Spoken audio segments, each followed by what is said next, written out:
Hey everybody, welcome to the next episode of ERT. This is episode 4. So today we're pretty much just going to be talking about Cedar Point. It's like the coaster capital of the world, America's roller coast. If you're a coaster enthusiast, coaster nerd, enthusiast, whatever you want to call yourself, you know about this park and it's probably on your bucket list or you've been to many of times. Mm-hmm. Okay, but before we get into Cedar Point, I have a gift for you. Okay. So I'll be right back. Okay, I guess she has a gift for me. I have no idea. Okay, and then you changed your shirt too. All right. Well, yeah, we're talking about Cedar Point. Oh, sounds like a instrument or something. Okay. What the heck is this? So, yeah, this says Bear Country Cedar Point. So, in case y'all don't know, was it the Berenstein Bears or the Berenstein Bears or whatever the heck they are called? They used to be the mascots for, like, the Cedar Fair parks. So... Pre-Snoopy. Yeah, this is actually a really interesting find, but it's a tambourine. Looks like it's missing a couple, but... It's an antique. And enough of that.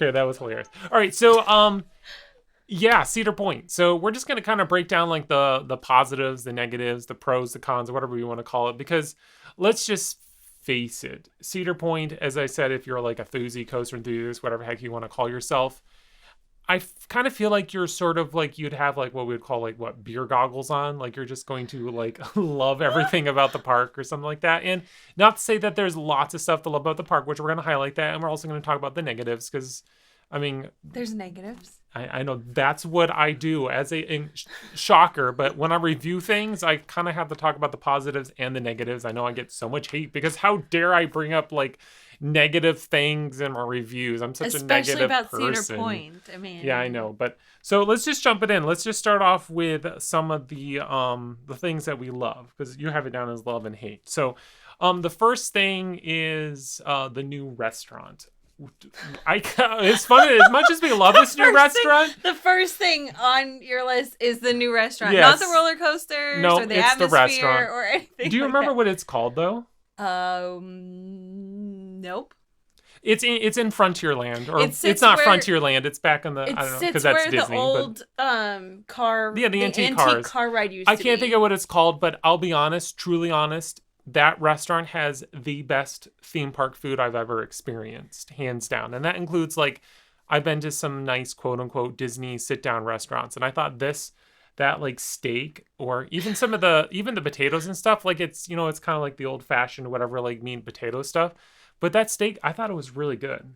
I mean, it's shaped like an old log cabin. You feel like you're kind of stepping back in time. So they serve... like chicken, steak, roast potatoes, corn. I don't know, like farmhouse. I don't know what. Yeah, they have like obviously like chicken. Even their chicken tenders was really good. But it wasn't like traditional theme park food. It wasn't a burger and fries. It's pushing it. I mean, obviously they had the chicken tenders and stuff, but the steak was definitely not normal theme park food. Yeah, that was totally different. We ate there twice in a row. Like we had their dinner or lunch for the one day, and then the next day we were at the park, we did the same exact thing. I mean, and it wasn't just that it was delicious, but it was like a really great value too. It seemed reasonably priced. I mean, because I don't know if I have it on my hate side, but I do feel like some of the food at Cedar Point is definitely overpriced. But I felt okay purchasing it at the price that they put. It was a large helping of food. Yeah. We I think we just got 2 of them, I think and we got 2. We two. shared it between the 4 of us. So that's me and Kara and the 2 kids. So, the next thing I have down on the love side, of course, is going to be their roller coaster lineup. As I said, Cedar Point is called the America's Roller Coast, which is kind of what they go lately, or it used to be called the coaster capital of the world. I don't think Cedar Point actually goes off of those statements anymore because, let's face it, they don't have the most roller coasters in the world. Not even close. I wouldn't say not even close, but like I know Magic Mountain, Energylandia. I think actually even Canada's Wonderland has more operating roller coasters, which is within the Cedar Fair chain. So, I mean, they're definitely near the top, but they're no longer like, and I don't see them ever I don't ever see them breaking past Six Flags Magic Mountain's coaster count. I mean, I could be wrong, but But it doesn't matter. So, I mean, what's nice about it is they have a great selection of roller coasters, or very much I want to look at it as like their top 5. Like Steel Vengeance, Maverick, Top Thrill Dragster, whenever that comes back, Millennium Force, and then after that, it kind of gets a little trickier with depending what you want to say. But, there's like Valraven, Gatekeeper, Raptor. There's definitely, I mean, if anything, I say like the top 3, which is like Steel Vengeance, Millennium Force, and again, whenever Top Thrill Dragster comes back in whatever form that it is, I still feel like it'll be in their top 3. Yeah, I don't know. Is that pretty much how you would say about their coasters? Yeah, I mean, I think Cedar Point has a great variety, right, of coasters. So if you're not into super intense, I mean, they pretty much had the whole B&M lineup. Let's put it that way. Except they're missing the stand-up, the flying coaster, and I guess that's pretty much it. They're just missing those 2, but so they don't have their hyper coaster. But so the next thing on our list, let's jump down. So we did 2 love. Let's go down to a hate. And this is a big one. The first one we listed down was their inconsistent loose item policy and their parent swap policy. So we all kind of put it in together, like their inconsistent policies. So yeah. Do you want to talk more about the parent swap policy? Because I felt like you were a little bit more on top of that than I was at Cedar Point. Okay. Obviously we have 2 children and they are not tall enough to ride all of the roller coasters with us. Braylon is tall enough to ride some of the roller coasters. Leander is not tall enough to ride anything. Well, except for the kiddie coasters. Kiddie coasters. So we parent swap everything pretty much.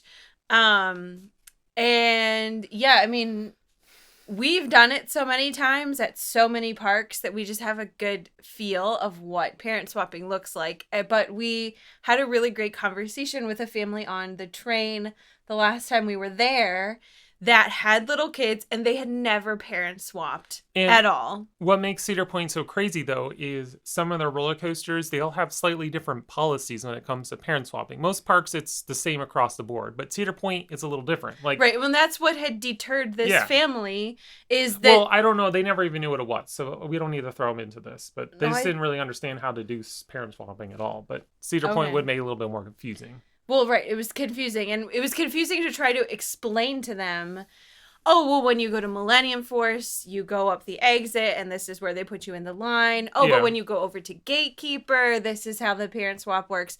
Versus when you go to Steel Vengeance. So, yeah, pretty much like Steel Vengeance, normally how parent swap always works is one person goes through the line, and when you get through the line, the parent will swap, thus parent swap, and that person will then usually either walk up the exit is normally how it works, and they just hop right on the ride. However, at a few of the roller coasters, a little bit different. Like Steel Vengeance, you had to go to like this little, I call it like the Disney-esque booth, because this is how Disney works. There's like this little booth. You talk to them, you tell them what you're doing, and then they'll check you out, make sure you're good to go, and then they'll let you go up onto the queue once the other person comes off the ride. It's actually probably the best of all of them there because there's an employee there directing you and telling you what to do. Yeah. Millennium Force, you go up the exit queue. I have to actively make sure I tell the ride attendant that, hey, I'm parent swapping, and they'll take care of us once I get off the ride, and then she'll walk up the exit and take care of it. Valraven, you had to go up like a separate ramp, and then you kind of went into, it's kind of almost like the Fast Lane Plus, but it's kind of off to the Fast Lane Plus, and it takes you up into like the normal entrance side of it. So you're not going up the exit, you come to the other side, which we didn't know. And then that person will direct you. And the same thing kind of like with Gatekeeper but it's a little bit different. It's like you have to tell the same guy. But yeah, that can be confusing, especially if you've never done parent swapping. And I mean, that's kind of, we'll talk about that when we really get into parent swapping, because across the board with Cedar Fair, I feel sometimes they're the ones that are the inconsistent with some of the parks. Like I feel like every park has slightly a little different policy, sort of, but we'll get into that in a different there topic. Are minor, the problem with Cedar Point is there are minor differences across every single ride. Yes. And that makes it very confusing. So, and then beyond the parent swapping, the policies. So your item policies, like your loose items on the ride. So Steel Vengeance, you can't take anything on the roller coaster. However, you can take it into the queue and you can put it into their locker, which you get that locker just before you walk onto the ride. You can take like a cell phone. You can't take yes, a you full can't bag. take a bag with you. Like it's just pretty much whatever fits in your pocket, which was causing some people confusion. Because if you have like a fanny pack, which is super small, they're like, nope, can't bring that with you. Even if you can fit into the locker, it was like, no.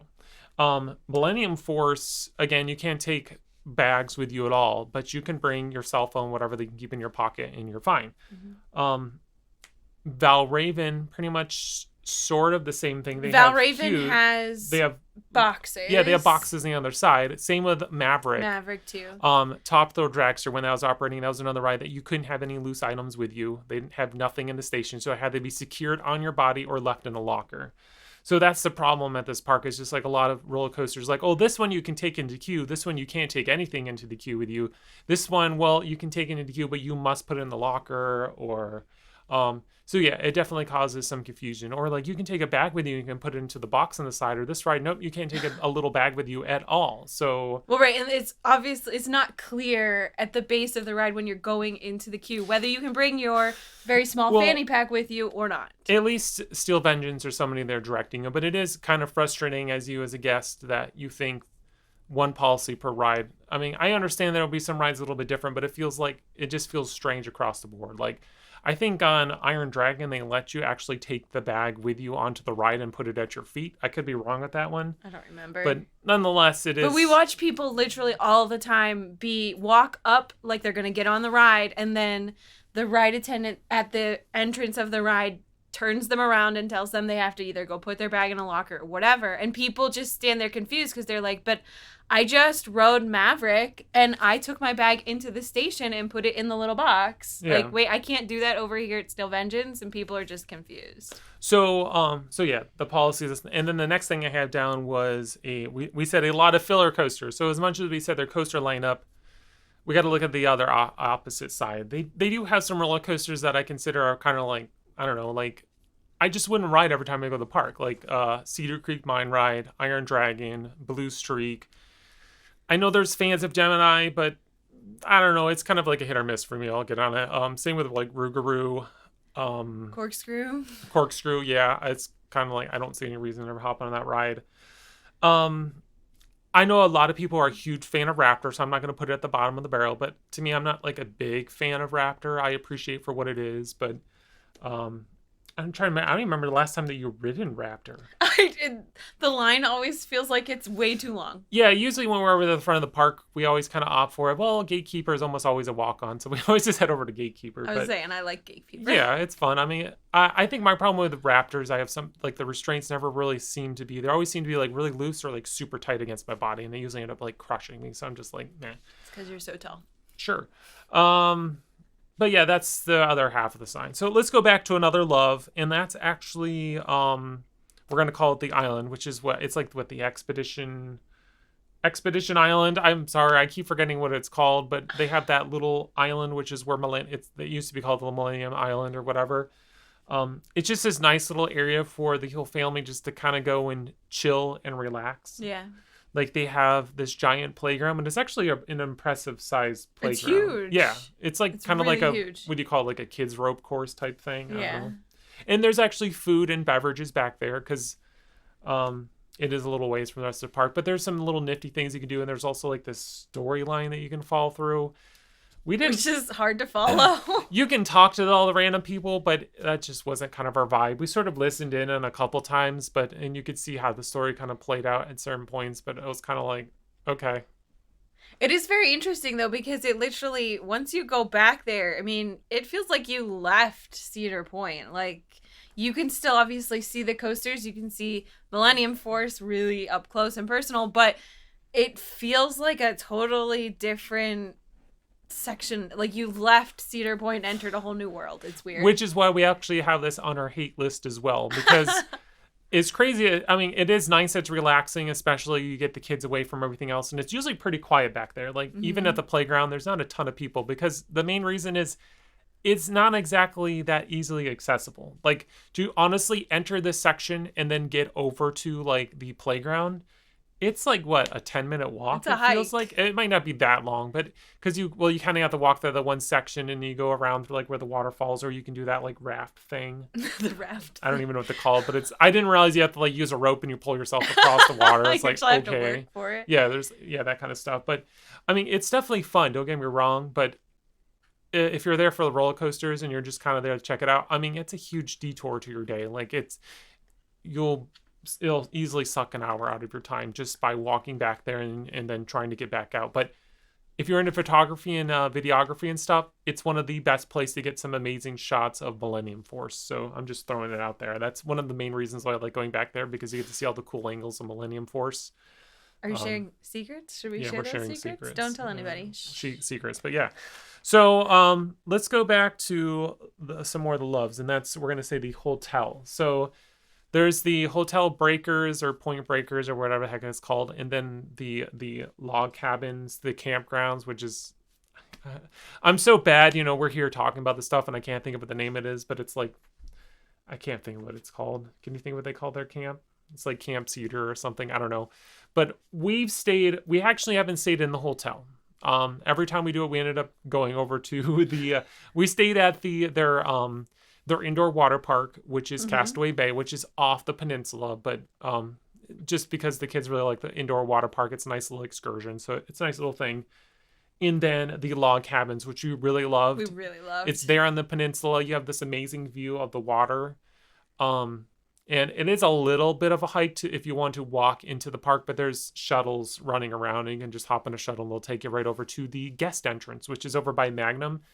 And which is funny, when you stay there, it's kind of like you get a whole different perspective of the park, because when we stayed at the cabins, we like actually realized we never even went over to the main entrance of the park. So it's like we never saw this one section of the park because we almost stayed over back by Maverick and Steel Vengeance. And then it wasn't until like our third day we're like, oh, I guess we can go over to the front of the park by like Gatekeeper or something like that. But yeah, it was just because you're all back there. It's so easy to stay back there. But well, and Cedar Point is so huge. Yeah. And then alongside that thing is to understand, I don't want to say hate, but some of the hotels can be a little pricey, especially hotel breakers. I mean, it is nice to really stand there on the property and you get that early access, that hour early access, which it definitely makes it worth it, which is going to roll on to our next, I'm going to kind of jump around, but our next, I'm going to say love, is the Fast Lane Plus. Unlike most parks that have like their skip the line thing, sometimes you got to wait around or you only get like one per ride or something like that. Like Cedar Point, you buy the Fast Lane Plus and you can just walk into any Fast Lane Plus whenever you want to. And depending on how busy that line is, you can get on like say Maverick's only a 5-minute wait, you can just marathon that thing. Or Steel Vengeance, while everybody else is waiting in the normal line, it's like 90 minutes.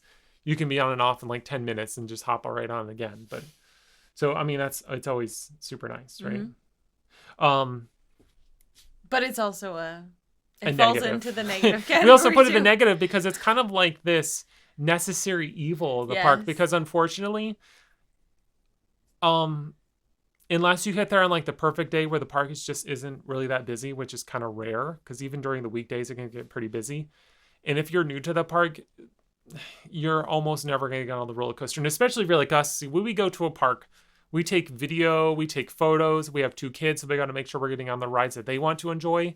So then try squeezing in 16 new roller coasters. Like, no, like that's just not going to happen. Even if let's just do the math here. Let's say if every ride takes you a half an hour, so I mean, a half an hour, if you did 10 roller coasters, that's like what, 5 hours right there alone, just 5 for 10. And then obviously you have 6 more. So you're looking at that's 8 hours just to get on the roller coaster. So if you're there from 10, that takes you to 6. And that's including like bathroom breaks and food. Eating, yeah. And so you know that Steel Vengeance does not have a 30-minute line. No, I'm being very generous with that 30-minute line. I'm just saying and of course, there's some coasters that you can almost walk on. Like, I mean, Gemini is usually a pretty fast line. Magnum's a pretty fast line. But the whole point, what I'm trying to get at is, for us, like, we want to capture video and photo. I can't be spending, 90 minutes every roller coaster waiting to get on that ride when I need to capture video. So sometimes, unfortunately, you have to hack over the cash or whatever you want to go, rake over the cash because it gets really expensive. There's some days, which is we always avoid, but over the weekend, I think it gets over $200 a person for that Fast Lane Plus, which, I mean, we're talking now if you bought a normal ticket, which is $60 or so, it's $260 plus your parking. I mean, you're spending pretty much $300 just bare bones just to ride everything. Eating anything or drinking anything. Yeah, so it's I mean, again, if you're a season pass holder and you go all the time, you don't really think about the Fast Lane Plus. But if it's you come here, once every 3-4 years, if you live on the West Coast and you come out to this side to go check out Cedar Point, you're going to get the Fast Lane Plus. You're going to get all your rides on it. And yeah, it's going to cost a lot of money. And yes, it kind of sucks. But as I said, it's a necessary evil. So it's a love-hate thing. And I dropped the paper. So let's see here. I just want to make sure I don't jump around. So we put it in the hate, which the kids' rides, as we said kids' rides are secluded. So yeah, do you want to talk a little bit more on that one? Okay, we have two children. We have two young children. Yes. And so we can only ride so many big roller coasters before they get crazy anxious. And they want to go ride one of their rides. Some rides. Yeah. Okay. So Cedar Point has 3 kids areas, which sounds like, wow, that's amazing, right? But they're all very much like there's Camp Snoopy, which is you'd call it in the back of the park. So Camp Snoopy is, if you were to go by the Magnum XL200 entrance, it's pretty much right outside of Gemini. So it's kind of like halfway in between Magnum and Top Thrill Dragster and Steel Vengeance.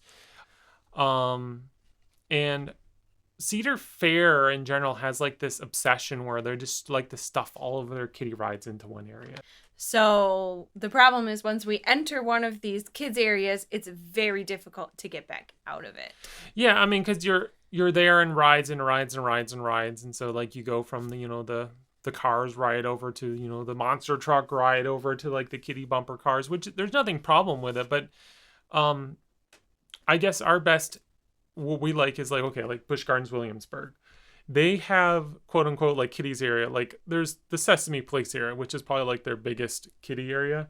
But throughout the park, they have a bunch of like random little kiddie rides scattered, like 1 or 2. So you can hit those up easily and then move on to the next coaster. Like we're over by Verbolten, they'll ride the Plains ride. We're over by like Pantheon, Apollo's Chariot, Tempesto. There's like the teacups and a couple other rides over there. So there's always a nice little bouncing around. Same with over like by like there's like that dragon ride, which is in between like Alpengeist and Verbolten, but the dragon little section or whatever, like the playground area. But yeah, enough of Busch Gardens Williamsburg, because we just kind of like how that's like organized. But yeah, at Cedar Fair, they just like to clump all of their kiddie rides together. So it's like once you go to that area, you're kind of stuck in there for a couple hours. But let's say after you spend like 30 minutes, like, okay, I want to ride a big coaster. Now you got to walk 15 minutes over to the next big coaster. I mean, at least Busch Gardens, at least Kings Island, if you're over in their Planet Snoopy or whatever that section of the park is called, you are pretty close to Diamondback and Mystic Timber, so you can kind of just like hop over there really quick. But again, that one you really do feel like you're stuck, because like once you get in there, like there's just ride after ride after ride after ride. Same with King's Dominion. So yeah, it would be kind of nice if they're a little scattered throughout the park, right? Is pretty much what we're saying. So yeah, I mean, we talked about the restaurants, we talked about the roller coaster lineups, like the loves and the hates.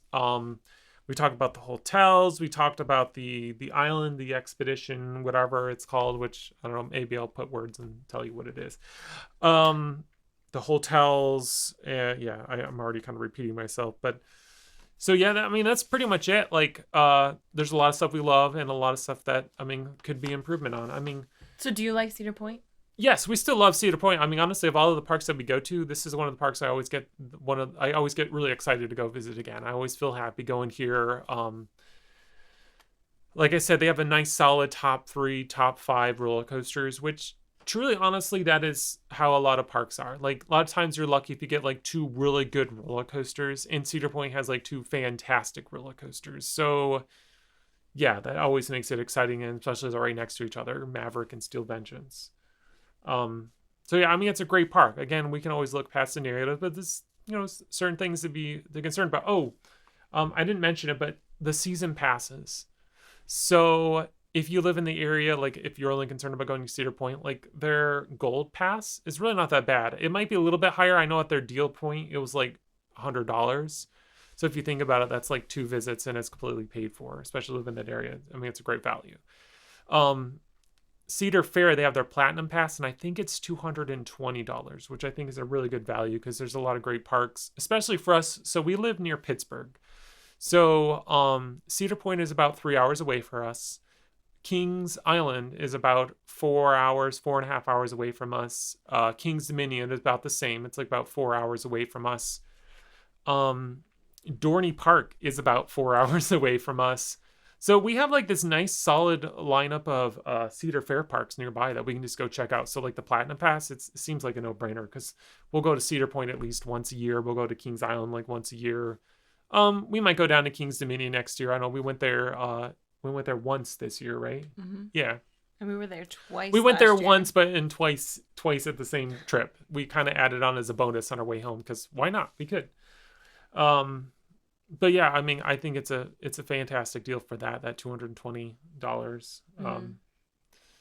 But yeah, so overall, Cedar Point, especially so if you're new, you never been to Cedar Point, it's definitely worth it. I just be prepared that you're gonna have to spend a little bit more money. I recommend you obviously getting the Fastlane Plus, and depending on how it works out with your schedule, if you're really going to pay the extra money, staying on property, especially like at the Point Breakers or the Hotel Breakers or the log cabins, it totally is worth it because it is so nice that you're just 5 minutes from your hotel, especially like the Point Breakers. And we didn't even talk about the other thing about the park is another positive is they have that beach. Oh, Like, yeah. especially, I mean, for us, if you're going through the roller coaster and stuff, you're not gonna think much about the beach. But like, if you're there for a few days, which we kind of seems what we end up doing when we go to Cedar Point, we end up being there for a whole weekend or maybe a bonus day, so like 3 days or so. That beach is just you don't have to spend much time, but it actually is a nice beach, and they've been really improving it. They've been really cleaning it up, making it look better. Yeah, and in this summer when we were there, they had like beach parties and they did things at night. It was a lot of fun and different. And, So, what's your favorite thing about Cedar Point? I don't know. You don't know? Is there one thing that you'd say like this is what makes going to Cedar Point worth it? I mean, I love the setting of Cedar Point, like how it sits in the peninsula and you can see the water, and the drive into Cedar Point, how you feel like you're leaving, I don't know if you say leaving the world behind, but it has that great drive down. It has like that Magic Kingdom-esque. Yes. Like you feel like you're leaving the world and you're entering the world of like Cedar Point or something because you go down that parkway and you see that once you see that skyline of the roller coasters, there's almost nothing quite like it because I always call it the Manhattan of theme parks because it's just like giant tall roller coasters. I mean, the park has like what 5 roller coasters over 200 feet, like what Magnum, Millennium Force, Top Thrill Dragster, Steel Vengeance, Val Raven. So yeah, you have 5 roller coasters that are 200 feet tall, which is insane. There's no other park in the world that has that. And so yeah, it has that really massive feel to it. There's just like structures everywhere. Yeah, and it always gets you excited every time you pull up to the park. So yeah, it's really beautiful and it's a really fun atmosphere and yeah, the beauty of that park, I feel like they slowly improve on it every year. They're tweaking. I don't think they do like major renovations, but like the restaurant, yeah, they got rid of the antiques. But honestly, that whole area, it's a nice big restaurant. There's plenty of places to sit, lots of shade, good food, and it's kind of like something that park needs. You just need more shade, and a lot of theme parks need that because I couldn't tell you how many times you go to a restaurant and then you're looking for a place to sit at a theme park, and you're kind of like, well, I can sit over in that silly seat in the sun, which I don't want to do, or there's like 3 tables in the air conditioning building and everybody's fighting over that. So that's the nice thing about there. There's a lot of shade. So what is your favorite thing about Cedar Point? I mean, obviously it's the roller coasters. I love Maverick and Steel Vengeance. I acknowledge that Steel Vengeance is technically quote unquote the better roller coaster, but I really like Maverick. It's one of my favorite roller coasters. I just like the whole feel of that ride. Everything about that coaster. I think it looks pretty. I mean, I think it needs a new paint job, but yeah, I mean, that's my favorite thing. It's just the roller coaster. And obviously the setting as well. Like, especially, you don't really understand how nice and pretty that peninsula is until you actually stay in that log cabin. And that's when you Yeah. kind of get a different perspective of the park. And you're just there on the water side. Like, especially at night, you're out there on the water side and you see like some ships coming in and out of that harbor area or whatnot. It's or really beautiful. the beach right there. And it's just a whole different perspective of the park. And gives you a lot more appreciation for it. And it's a nice place. So as much as we have certain negatives about the park, Cedar Point is still a slam dunk theme park, one of our favorites. I don't know. Hmm. How would you say it's one of your favorites? Or Yeah. Oh yeah. I know obviously you're the Disney girl, but I mean to me, yeah, this is like one of my favorite places to be. They don't have like quote unquote like my favorite roller coaster in the world, but yeah, there's just a lot of fun stuff here to do. I mean, there's no reason that you can't have fun at Cedar Point. So, well, that's gonna do it for today's video. I hope you enjoyed this. It's kind of like a quasi like review. I think we might do this with some other parks. If you notice on my normal typical videos, I haven't really done like theme park reviews, and I always seem to have a hard time doing it. So I really like this platform of us just kind of hashing and talking about the park, because I feel like we kind of like dive a little bit deeper into certain aspects of the park that I won't think about. So I think we might do this a little bit more. Maybe we'll talk about Kings Island next, or Hershey Park that's close by to us, or our home park, Kennywood. Who knows, Anyone. But we just talked about Kennywood, so yeah, maybe not. I don't know. So, well, thanks for watching. Stay tuned for more content, and bye.